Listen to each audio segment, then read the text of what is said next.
But the ultimate crime, the crime that continues to fascinate us, is murder. Murder is very often an intimate crime, and as one old detective told me, it is very often rooted in considerations of money or love, sometimes both. Well, doesn't that sound exciting? Today we are going to slip into the role of a detective to solve two murder cases, one in San Francisco and one in Santa Fe. Two games with similar premise and presentation brought to you in glorious 90s FMV. And two games from what I found have not been talked about much, even though they feature some unique mechanics and are quite fun to play. So today we are going to change that and try to solve the case of The Body in the Bay and the Elk Moon murder.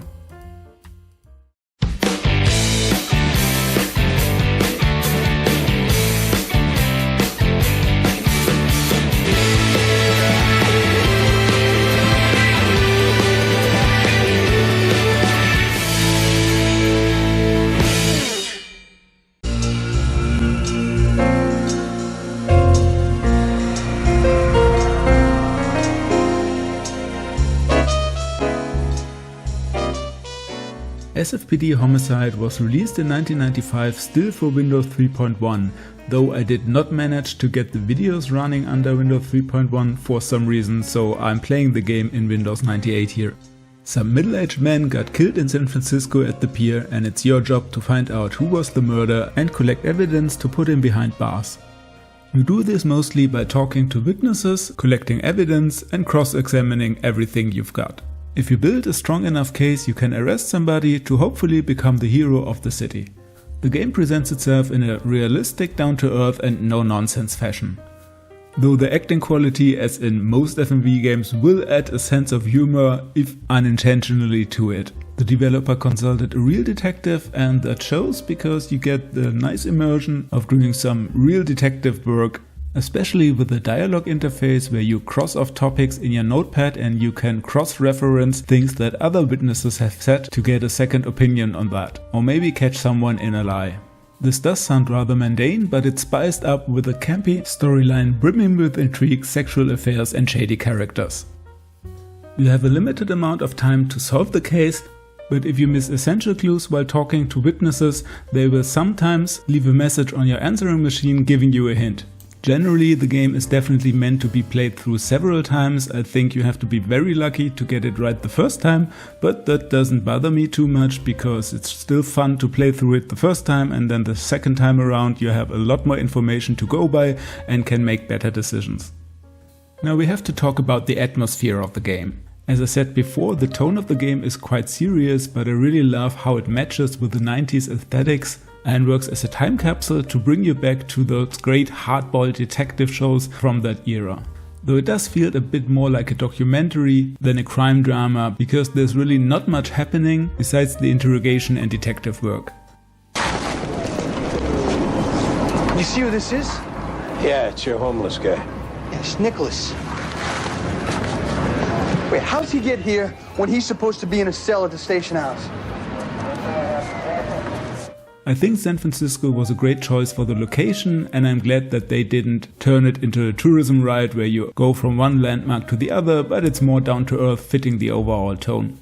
Showing real places and real people from that time makes the game just that much more nostalgic to me, which is also the reason why I'm one of the few people that actually like Police Quest 4 a lot, which also use digitized images. As there are no action sequences, the gameplay experience is really relaxed. You can browse through your notebook, take your time during interrogations and think about the case at hand. And it's just interesting to uncover more and more bits about the characters, about their motives and relations to each other. If you want to know more personal stuff about Earl, you should talk to Pat Kim.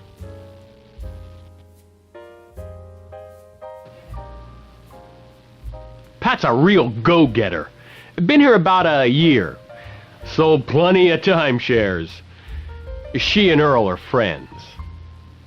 The game received positive reviews in German media, like here for example in the PC Player it was awarded 4 of 5 stars, and the author even made a direct comparison to the Elk Moon murder, saying that he preferred the longer and more serious game of SFPD Homicide. So if you're into detective games and are looking for a bit of 90s nostalgia, I can definitely recommend playing this. And as a tip, at least for me, I got the game running with installing the game via Windows 3.1 under DOSBox, and then I had to copy over the installation because the installer didn't work on my PCM, and then run it there to get the videos with sound. There might be an easier solution to that, but at least that worked for me. Unfortunately, there's not a simpler Steam or GOG release of the game. Now, as you might have noticed, I've upgraded my microphone, and I'd love to hear from you in the comments if it's an improvement over the old one, at least I hope it is. And while you're at it, why not like the video and subscribe to the channel if you haven't done so already. Later that night, Dave stormed into our apartment and accused me. I told him the truth, and we had a big fight. We almost broke up.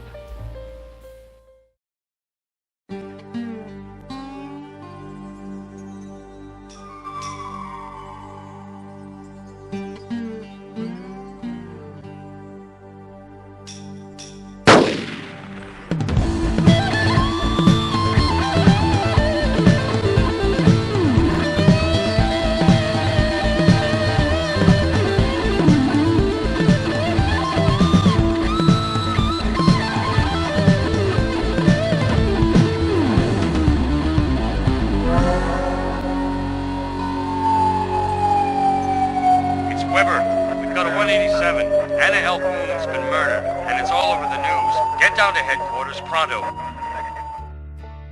Our second murder case takes us from San Francisco to Santa Fe, New Mexico. And this changes things up a lot, because this new setting comes with a very unique vibe, introducing cultural elements from Native Americans and more of a small town atmosphere than the San Francisco case.